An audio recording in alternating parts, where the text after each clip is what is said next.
This is the Bleav in Texans podcast, joined by former Houston Texans wide receiver, 6-year NFL veteran Cecil Shorts III.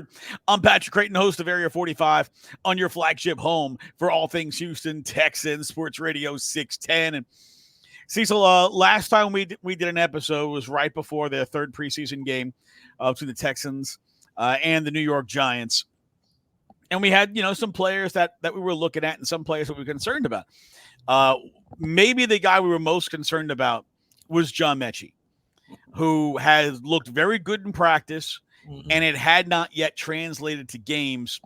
Cecil, that changed last Saturday. John Metchie was terrific. Yeah. Your thoughts on his performance? What made it different for him? And I guess more importantly, what does that do for his chances of making this football team? Ooh, wow. So 6 catches, 68 yards, a touchdown. I thought he looked really, really good. And what impressed me most, it was a lot of, it wasn't just us talking about John Metchie not making the team possibly. It was all in the media everywhere. It was question marks, and it's a true question mark, right? I think it's a fair assessment. Hey, based on what we've seen the first 2 preseason games, compared to the rest of the guys on the roster, he is on the bubble. Like he is a guy that's a fringe. Maybe he'll make it, maybe he won't. Great in practice, hasn't shown it, but he showed it. He showed out when it comes to this Giants game last weekend. Very impressed with how he made separations, made some tough catches. He showed his speed. He showed he's supposed to be in the right. He knew what spots to be in for the quarterbacks to hit him. He showed confidence. That's the first time I've seen him out there on a game type situation, and he looked confident. He looked like himself, like the Alabama John Metchie. And it's hard. It's hard beating cancer, really coming back and having a full off season. It was just good to see him kind of get back in his element and get back in his rhythm. And for a receiver, it's important to find that rhythm, and he found it last Saturday. So he looked really good. I was very impressed with him, but I'm gonna be honest, he needs to do it again. Can that help him make that team? Absolutely. But to be a guy that doesn't just make the team but actually get opportunities to play, he needs to have that performance, something similar like that again, to really show D'Amico, to really show Nick, hey, I can be this guy consistently week in and week out, no matter what my number is called. No, I'm with you. I think there's a lot of competition for that fourth wide receiver spot. And look, that fourth wide receiver spot is going to be a pretty important piece. I mean, they're going to have their big 3 out most of the time, but still, injuries happen, 4 wides happen, rotations happen. Sometimes guys just need a breather. That fourth receiver is going to get enough run that it's going to be an impact of a player. And he's competing with Robert Woods, and he's competing with Noah Brown. He's competing with Xavier Hutchinson for that fourth wide receiver spot. And last time we talked about how, if you're wide receiver 5 or wide receiver 6, you need to play special teams. Yeah. And, wide receiver 4 doesn't necessarily have to play special teams the way 5 and 6 do. Mm-hmm. So if you're a guy who does not play specials or is not particularly adept at playing specials, you don't want to have to be fighting with the special teams guys for a role that involves special teams. Yeah. So I think that fourth wide receiver is very important. And I do think there's a lot of competition for it. And look, this is obviously subject to change. But if you were to put together a ranking right now with Metchie, Hutch, Woods, and Noah Brown, how do you see that pecking order right now? Ooh, number 1 would be probably Hutch. I think Hutch has showed out on special teams. I think personally he's a lot to get on the 53-man roster. I personally do. This is impact on special teams. The first couple of games, he really showed his ability in the passing game when his number is called. He's been consistent throughout camp. I think he's the number 1 guy out of those 4 guys you mentioned, right? Number 2 right now, this is tough. I would say it's probably a tie between Metchie and Woods. I think it's 2A, 2B where they are right now. I think Metchie was kind of at the 3-4 maybe range, and I think last week moved him up, but he's still not safe. I don't want to act like he's safe, right? Robert Woods is somebody the quarterback can depend on, period. He's going to be in the right place at the right time. He's going to know his assignment. He's going to make the catch. He'll be that solid guy. He's not explosive anymore. He's not Doesn't have the high upside like Metchie does, but I still think they're kind of even. And then I'll put Noah Brown after them. So would you say right now we're kind of at where, hey, going into last week, it was, John Metchie needs something here, or he might find himself on the trade market. Mm-hmm. After that game, is maybe Noah Brown looking at being on the trade market? You know what? I just think Noah Brown might be the odd man out. Or I wouldn't be surprised if Robert Woods is the odd man out, right? Because you keep Metchie, he's more of the 4 type receiver, not only special teams, but Noah Brown can play special teams. Noah Brown he's proven last year he can make an impact in the passing game when his number is called, but he also can be a gunner on punt, right? He also can run down on kickoff. He also can do things on the special team side that Robert Woods can't. We talked about it. You just mentioned it. 5 and 6 have to be special team guys. So if that comes from a Noah Brown, if that comes from a Hutch, if that comes from maybe somebody else on another team, I would expect 5 and 6 to be heavy on special teams. And 4, you have to be a guy that you're going to play. You got to make an impact in the passing game. If number 3, number 2, or number 1 goes down, you're going to be that third receiver. So it has to be more of a receiver-ready type of guy. That's what Woods would fit into. So I wouldn't be surprised if Woods would be the guy kind of left off the market or left off the team, and Noah is the guy that steps up and makes it because of that special teams area. No, and they've got about 5 million reasons why Robert Woods might not make this team, which is unfortunately working against him, but is the reality of the business side of sports. Let's also take a look at the running back room, because we've been waiting for Dameon Pierce to kind of break through. We're waiting for him to show, some of these runs that he's had in practice, waiting for them to translate during a game. And we haven't seen them translate during the game. They still haven't translated during the game, but they are translating for Cam Akers. Has Cam Akers usurped Dameon Pierce in the pecking order? Is Dameon Pierce a guy that maybe is going to find himself on the trade block very, very soon? Pat, I'm going to be honest with you. I was trying to be against this as long as I could. I was trying to stay away from saying this as long as I could. I love what Dameon Pierce brought to the organization. His rookie year, he was phenomenal. Over 1,000 all-purpose yards, 930-something rushing yards, bright future. This is not the system for him. It's just not. It's just not. And I don't know how much longer the organization can hold on to just loving him, right, and appreciating him and loving his personality. I just don't think he's the right fit for the system. And maybe I'm wrong. But from what we've seen last year during the season and this year in the offseason and preseason, we haven't seen much. And he's getting the run. Like on Saturday, he played with four out of the 5 offensive linemen that will start week 1 versus the Colts. Now, were there crazy lanes wide open everywhere? No, there wasn't. But when you see Cam Akers come in the game and make plays, when you see other running backs come in the game and find holes and find ability to make plays and get big runs, it seems like the system is just not for him. So it may be good for him to have a fresh start somewhere else, right? So yes, to answer your question, Cam Akers has jumped Dameon Pierce. Now, I say that I don't know if Cam is a number 2 because of his injuries, period. I don't know if we can rely on him. If the Texans can rely on him week in and week out to be a number 2 back with 2 Achilles, multiple knee surgeries, that's just at 26, 27 years old. That's crazy, right? Can he be on the roster? Absolutely. He's more than capable. Great job out the backfield, can find the hole, hits the lane. He still shows some explosive runs and explosiveness while he plays. And I think right now he has the edge on being on the roster on 53. But I'm not sure he's your number 2. So personally, I don't think your number 2 is on your roster right now. Okay, so that was actually the next question is number 2 not on the roster?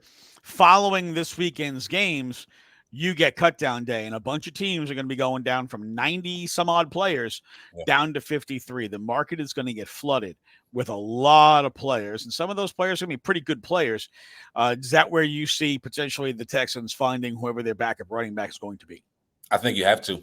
I think Dameon has not shown enough from what we've seen outside looking in, right? We're not at every single practice for the long period of time, but From what we've seen on the outside looking in, I think your number 2 is not in the building. I think Cam right now can be a solid 3, can come in sparingly, make some plays, make some splashes, maybe get 5 carries a game or so, if that, right? But your number 2 guy, your guy you're probably going to be heavily leaning on, is probably not in the building. I don't know a name right now, but there's surprise cuts on every team every single year. There's good players that get cut every single year that can come in and make an impact. And I'm banking on the Texans going outside of the organization and finding that for number 2. Yeah, Cecil, the Texans secondary, well, they put on a little show last weekend between Jalen Petrie, the pick 6. Derek Stingley had an interception, almost had 2 interceptions. You think about how well, Kamari Lassiter, they didn't even target Kamari Lassiter. Like, they were afraid to throw the ball at him. This is a team that obviously there's a lot of offensive firepower led by C.J. Stroud and the big 3 receivers and your tight end and Dalton Schultz and the addition of Joe Mixon. And there's been a lot of focus on the offense of the Houston Texans. But as training camp goes along, it's becoming more and more apparent this defense could be very, very good, certainly better than anybody might have thought coming into this season. There was a lot of talk about, well, the Texans changed over so much of their defense, right? They changed over 75% of the defensive line. A lot of people thought they didn't do enough to address the defensive tackle position after allowing Sheldon Rankins to go and let him trading Malik Collins and not coming back with another defensive tackle, that maybe they didn't do enough there. But, Danico Autry, of course, now will miss the first 6 games of the season with suspension. So that kind of leaves Mario Edwards, who's had a great camp, and Foley Fatukasi, Tim Settle, and Khalil Davis as the guys to rotate through there. So the defensive tackle and the secondary, because the secondary missed, had a lot of missed tackles, and Jalen Petrie had a tough season last year, and Jimmy Ward missed a lot of games last year, and now they've added a quarterback through the draft. They've added a safety through the draft. We saw them go with a lot of 3 safety looks that seem to play very well. Your thoughts on this secondary? How good do you think this secondary can be with Stingley and Kamari Lassiter, Jalen Petrie, Jimmy Ward, and Kalen Bullock all playing together?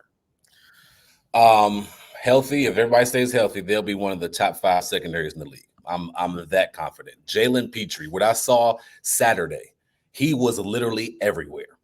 His hair was on fire. He's making plays in the backfield. He's flying, knocking his shoulder into people. He is literally everywhere. Every time the run was going, every time there was passing, if he had to get in coverage, he was flying to the football. I haven't seen him play like that yet as an NFL player. His rookie year, he was good, but he wasn't playing like this. He's flying to the ball. He looks like he's just reacting and playing free, not thinking too much. He knows his assignment, knows where he needs to be. He is just playing football at a high level right now. He is playing extremely fast. Even for a preseason game, he's playing extremely fast. And it's amazing to me the transition he's had from his rookie year to last year, kind of slumping, and then from last year to this year, it's like a totally different beast. He's focused. He's dialed in. He feels comfortable in the system. He's feeling comfortable. And you can just tell how he's playing. He's feeling comfortable, how he's being used. He is just taking advantage of his opportunities, and he is going to be flying around. I mean, it was so impressive the way he was putting his head in there, the way he was, the interception, just being in the right spot at the right time. Good things happen to those that just work hard, and he put his head down. He's been working extremely hard. Now, let's go to the rest of the secondary really quick. Derek Stingley. We all knew what he did at LSU. We all understand the hype around him since his freshman year. This dude is ungodly. The stuff he's able to do when the ball is in the air is ungodly. It's unheard of. It's going to be by the end of this year, if he continues to stay healthy, right, continues on his path, he'll be all-pro. He is that simply good. He is just that good, period. I mean, first play of the game, Pat. First play of the game. He jumps this route, and it's almost a pick 6 to the house. First play of the game. If you watch his eyes, one thing about a DB, you have to have great eyes. You have to understand your assignment, where you're supposed to be at, what you're reading as a receiver, and then knowing if my eyes are on the quarterback or my eyes are on the receiver, right? He did a great job looking up Malik Neighbors, seeing what his route was, catching a hint in this route that he was going to break down, peeks at the quarterback because he knew the route that was coming and breaks on the ball. Man, that's something that all pros do. He understands what his assignment was, what he could do. He read the route, broke on the ball. You can't ask for a more perfect deflection right there. That was big time. He is a big-time player that's coming into his own. And him and Jalen Peachtree on the field at the same time, oh, man. Jimmy Ward stays healthy. He's the leader. He can play multiple positions. And then Kamari Lassiter, somebody that's locking up Cooper Kupp in practice yesterday. I seen multiple clips of that, getting text messages that, hey, this dude Lassiter is the real deal. D'Amico Ryan has been praising Lassiter for weeks now, right? And then Kalen Bullock is coming along. He's coming along. He's understanding his assignment. He knows what he needs to do. He was a ball hawk and safety at USC. He's coming along, man. The strength back there is incredible right now. And I think the secondary can be one of the best in the league if they stay healthy. They look amazing right now. Not just the secondary, but the defense as a whole looks amazing. But it's a big reason because that secondary looks good, man. Really. Hey, man, Jimmy Ward, man, the health of Jimmy Ward is so important to this defense. I mean, if he's healthy, the entire secondary is different. Yep. Just by his presence on the field and the ability to play his role changes everything for everyone else. He really is the linchpin to everything back there, and he is the kind of like the captain of the secondary. And his health very, very important.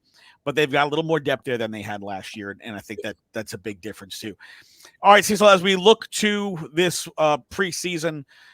Technically week 3, but for the Texans, week 4 against the LA Rams. We've seen plenty of reports from joint practice over the past week. And now granted, a lot of the starters are probably not going to play. It's the last preseason game. And this is really a game for guys who are on the roster bubble to try to say, hey, I belong on this roster.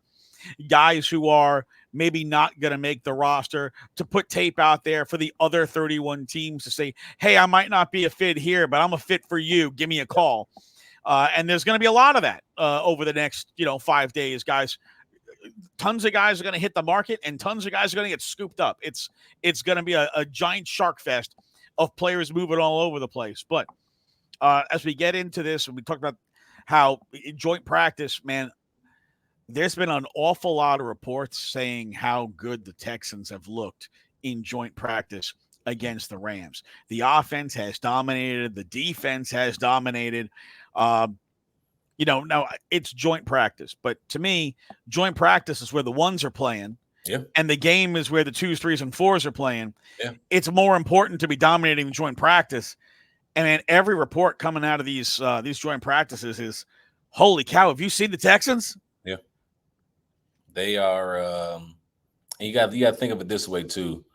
And the joint practice is good on good.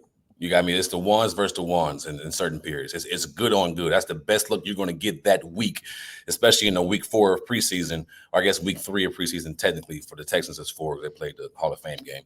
But that's the best you're going to get. And for the reports and for us to be able to see it and understand what's going on, they look extremely good. First play, down the field, Stephon Diggs on a deep point. You're getting Kamari Lassiter looking good often. You're getting Joe Mixon back in the mix, making good cuts, looking comfortable with his legs, making big plays down the field, down the side. He caught a nice go ball down the sideline. These guys are ready to rock and roll, man. These guys are ready to rock and roll. I don't think we will see too much of CJ and company on neither side of the ball, right? The ones on either side of the ball, if at all.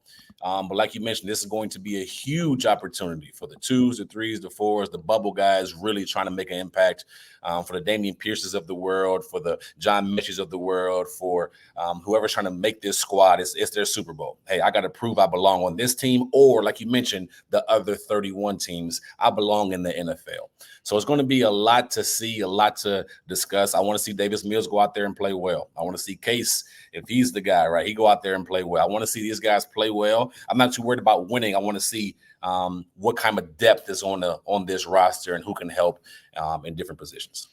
Every report we've seen about the Houston Texans being glowing, not so much for their week 1 opponent, the Indianapolis Colts, in the game they played against the Cincinnati Bengals yesterday, where the Colts had their ones going up against the Bengals 2s and 3s, and well, it wasn't pretty.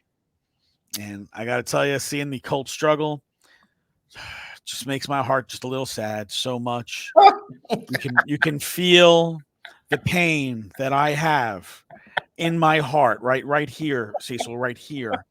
When I see the Colts struggle, it pains me so. I might even get a small tear that comes out the corner of my eye. It may happen. Man, Just may happen. Man, listen. One thing I've always, for whatever reason, I just never liked the Colts. Oh my gosh! When I played in Jacksonville, I never liked the Colts, probably because they were good. When I played in Houston, never liked the Colts. It's just the thing. It's something about that organization. Great fans, but man, you just want to always just beat them. And it's almost somebody that those division opponents, just natural rivals, man. So I'm not surprised that you might have a fake tear coming down right there. Small crocodile tear right down the side. The matchup is going to be interesting. I know I don't want to hop into it yet. I don't want to get early, but the Anthony Richardson versus D'Amico Ryan's defense, I'm excited to see that. Oh, I'm excited. He's a rookie still. I don't care what nobody say. He only played 4 games. He's a rookie. He missed 13 games. Ooh, you haven't seen a lot, brother. You haven't seen too much. Ooh, man, it's going to be fun to see it. Did you see the comments by the Bengals defense? Yes. About does all he do is run? Throw the ball, bro. Oh, they were chirping on him. Man. You know what? Nobody's ever telling CJ Stroud, throw the ball, bro. No. There's a level of respect that you have for guys like CJ, for other people that can really pass the ball, and they're good quarterbacks no matter what they do, right? Even with Lamar, like he's I won't say primarily a runner, but he's known for his running ability, right? With Richardson, he still seems very limited right now. So it's going to be interesting if the ones of the Bengals were saying that in joint practices, and then you seen a pick 6 against the 2s early on in that first quarter from Richardson, it's going to be interesting to see what he does week 1. He's an extremely good athlete. Awesome talent. But, man, I can't wait to see this matchup week 1. No, and that was not a tip drill pick 6. No. That was not a went through the hands of a receiver pick 6. That was everybody knew before he threw the ball, don't do that, and then he did it. And yeah, that was a shabby right there. He threw a very blatant pick 6, and not that we're trying to bang on Matt Schaub, because Matt Schaub had a really good career in the NFL, but towards the end of his career became known for doing that. They've become known as Shaubies. You got a nickname for everything. I kind of do, right? Baseball teams or whatever. You got nicknames for everything. I love it. Cecil, as we get ready for this game against the Rams tomorrow afternoon, is there a short list of players that you are most interested in how they perform tomorrow? Yes, particularly on the offensive side of the ball. I really want to see the young running backs. I need to see that running back room in particular. I need to see the tight end room. I want to see Cade Stover continue to get more reps. I want to see just what he can do and bring to the field. The receiver room, of course, Metchie got to continue to play well. I wouldn't be surprised if Robert Woods is out there tomorrow getting a lot of reps. Xavier, and then the other guys there as well. So there's no surprise. The receiver room, the running back room. I expect Pierce to start tomorrow. If he doesn't, that tells me something. I'm going to be reading a lot. Guys that play, guys that don't play. I'm going to be trying to read between the lines a lot to see what's going on. On the defensive side of the ball, it's going to be tough, man. Secondary. The secondary is deep. We talked about the big 5 already, you could call them, like with Bullock and Petrie and Ward, and then you got Kamari and yeah, we ain't even counting Des King in that, and Des King's a guy who deserves to be in the list. And then Stingley and those guys. So it's going to be interesting to see, because it's just like a MJ Stewart who's played a lot last year and started a lot. Started a few games. There's guys on that safety or cornerback list that have started for the Texans in previous years that the Texans love and that played well, right? So it's going to be interesting to watch that secondary to see who can play well, who's going to step up and really make this roster. So I'm excited to see it. All right, so Cecil, as week 4, and then after this game here, it's going to be cut down day. And teams are going to get down to 53 men in a big hurry. The market is going to be flooded with dudes. Every team is going to get from – some teams have 90-plus players, and they've all got to push these things down to 53. Now, there's going to be a lot of guys, obviously, who are going to wind up going to practice squads and things like that, but a lot of guys are going to move teams. As we look at the Texans' potential 53-man roster, let's try to put together a 53-man roster. We'll start on the offensive side of the ball. Do they carry 2 quarterbacks or 3? 3. All right, so CJ, Davis Mills, and Case, all going to be part of the team. I believe so, yes, sir. Running back room, Joe Mixon is going to be RB1. Yep. Cam Akers is going to be in there somewhere. Yep. How many running backs do you think they take? Do you think they carry 4, or do you think they can not counting the fullback? How many just running backs do you think they carry? 4? I think it'll be 4. I think Dare makes it. Backup kicker. So you the teams. He's a fan favorite. At least he's my favorite. Love Dare. And then they'll bring in a guy from another team, I'm sure. So I say 4. Okay, so right now you've got Dameon Pierce on the outside. Yes, I do. Jawar Jordan practice squad. Most likely, yes, sir. Okay. Fullback. Andrew Beck obviously would be the guy they definitely keep if they keep a fullback. Do you think they would keep 2 fullbacks or just 1?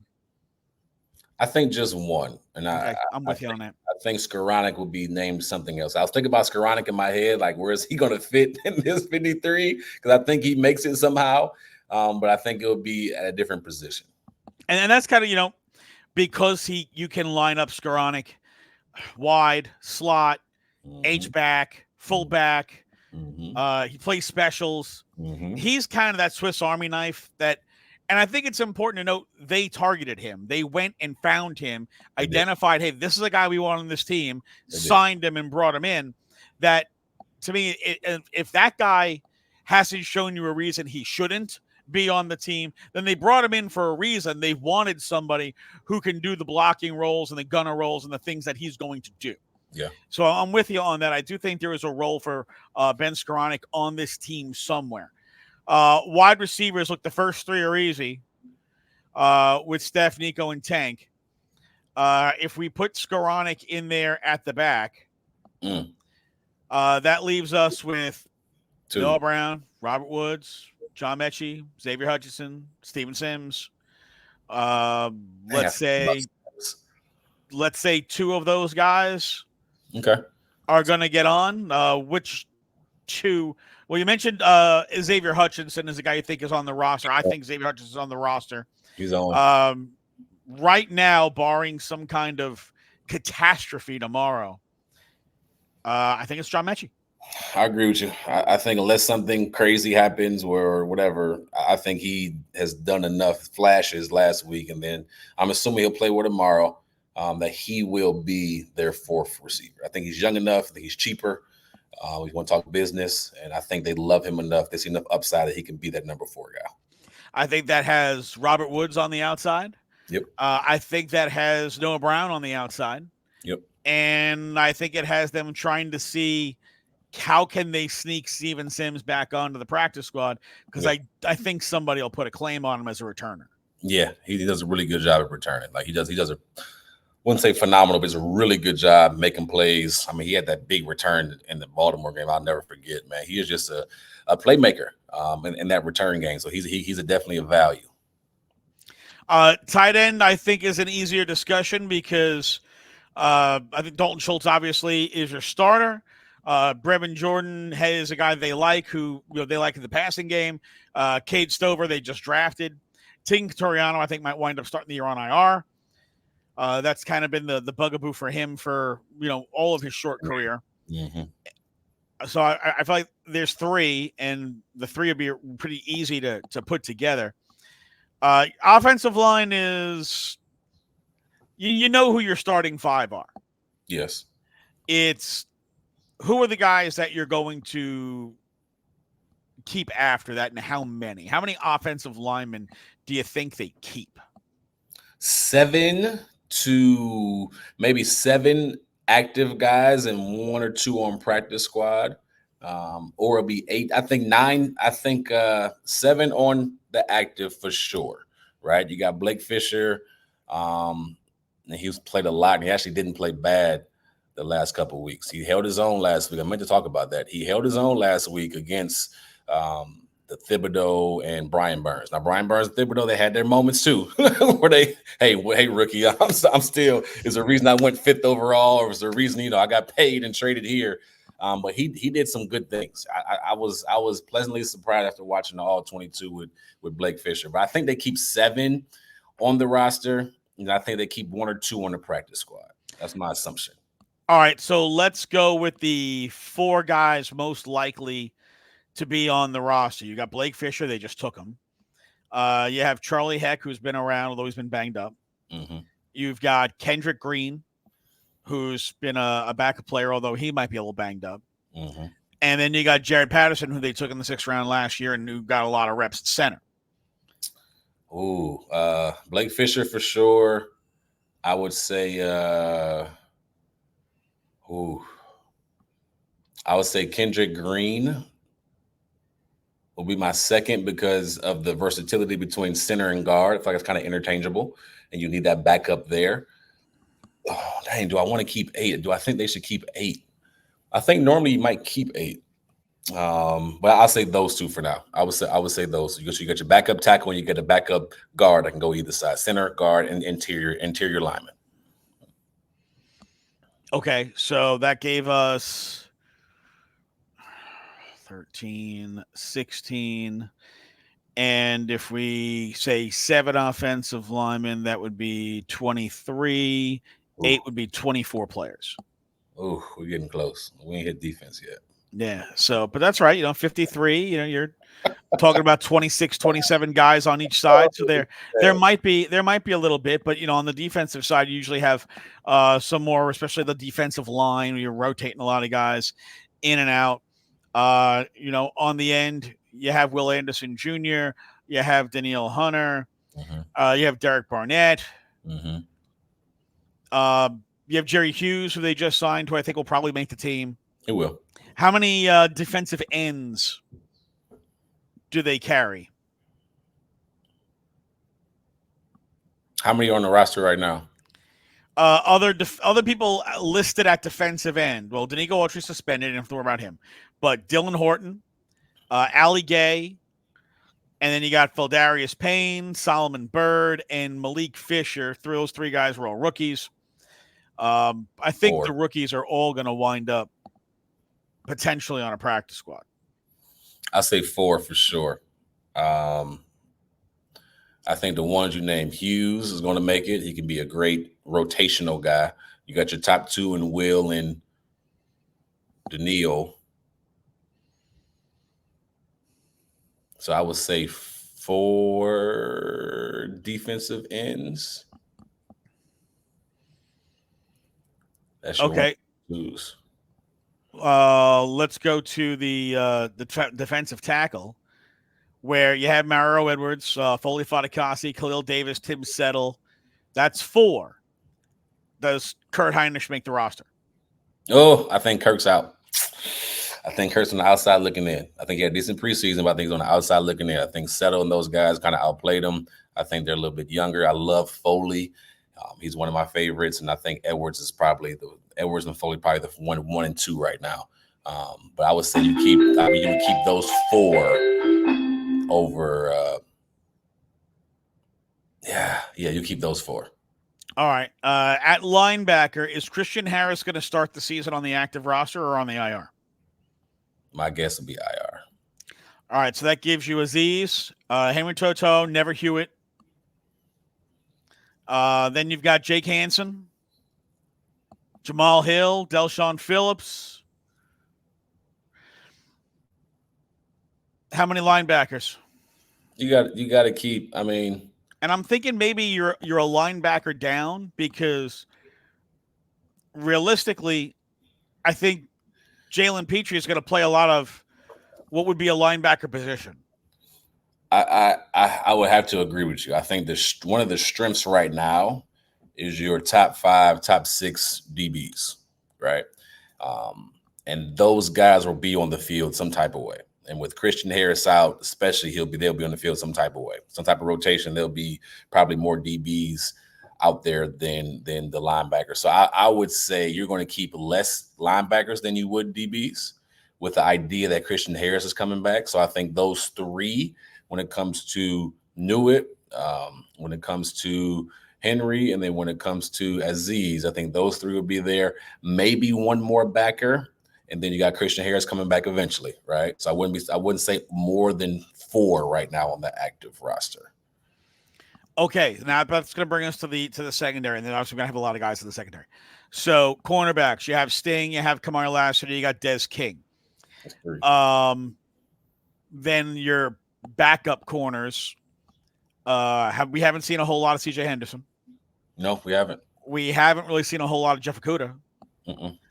You have Miles Bryant, you got Chris Boyd, Mike Ford. These guys are kind of more special teams type players. How many corners, and who do you think has the leg up right now? Boyd and Ford come to mind because they're on every special team, especially Boyd. And I think they've done decent in the preseason. I think Ford has made some plays here and there. So those two come to mind right away. So that's 4 right now. Give me the other names you mentioned. Okudah, Henderson, Miles Bryant. I got Troy Pride. I don't know. I think Troy Pride and D'Angelo Ross are pretty far down the list. Yeah, I would say Okudah. Okudah makes it. Even though we haven't seen a ton of Okudah, I would say Okudah is the one that maybe it's 5 cornerbacks, and he's one of the 5. Do you think they could keep 6? Wait. Maybe my math is wrong. Stingley, Lassiter, King. Then you go Okudah, Boyd, and Ford. So yes, I think it's 6. All right, so 6 DB, 6 corners. 6. Yes.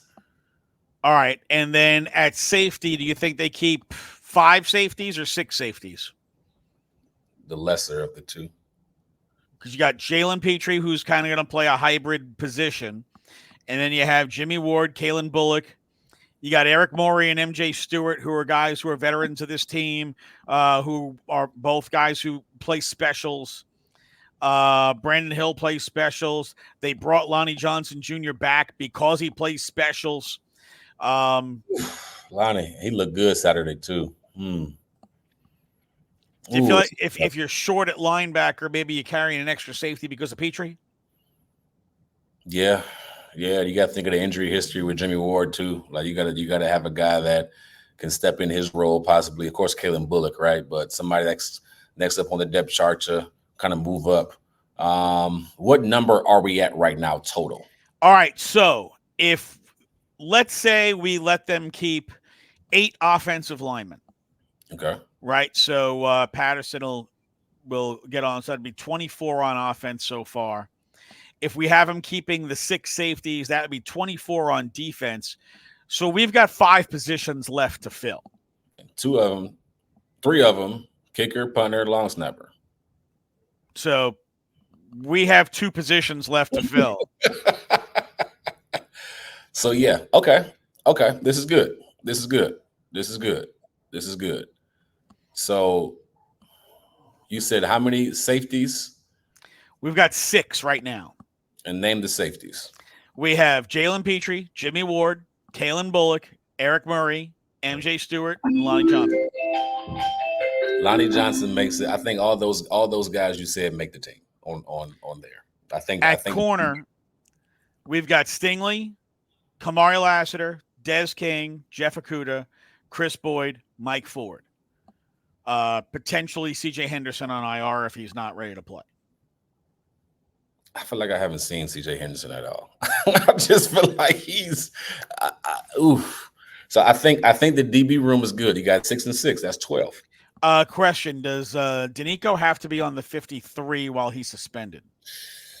No, he does not account against the 53. When he comes back, you have to let somebody go. That's okay. That you got 6 weeks for injuries to kick that down the line. You have your 4 linebackers with Azeez, Henry Toto, Neville Hewitt, and Jake Hansen. Do you want an additional linebacker? Do you want an additional offensive lineman? Do you want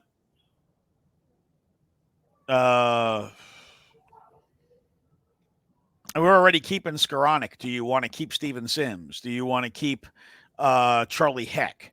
Do you want to keep Jamal Hill? You know what? I don't know who would be the returner right now. From our roster that we said, I don't know who would be the guy that returns the kickoffs and returns the punts. So I think you would move Skoranek from receiver and make him a tight end. And you move Steven Sims on. All right, so we add Steven Sims. That brings us to 52. So we need one more. Go offensive line. Offensive line or defensive line.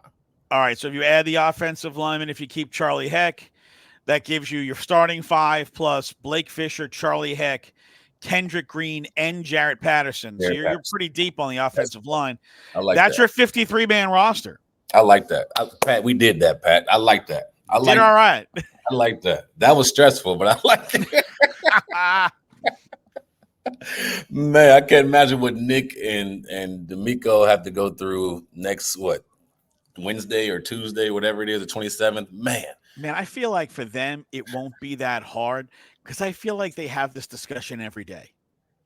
Yeah. I like every day they're like, okay, here's our hierarchy. Okay, here's our hierarchy. Like they got that board and they're moving the board every single day.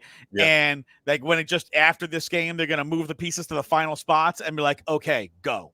Yeah. Yeah, you're probably right. Yeah. They're probably prepared and ready. And it's probably like, I would guess after you said that, I would guess it's probably this about 4 to 5 spots they're looking to see what they can do. Right. And whether that's on the roster or outside the roster, they're trying to see, okay, how can we make this position better, that position better? Boom, boom, boom. It's going to be interesting. It's going to be interesting.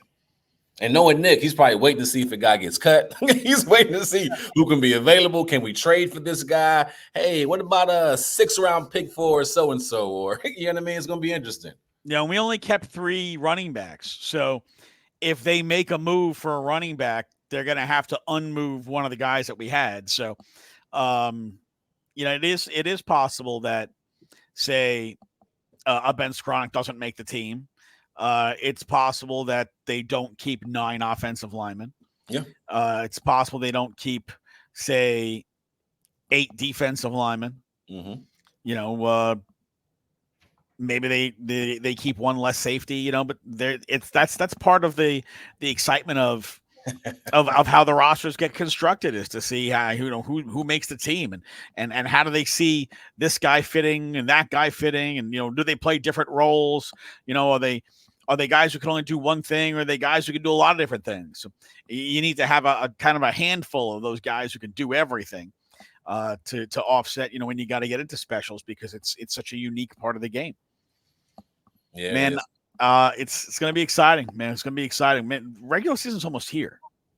2 weeks. This is the last preseason game. This is the last chance guys have to either, show coaches why they belong on the team or show other coaches why they belong on their team.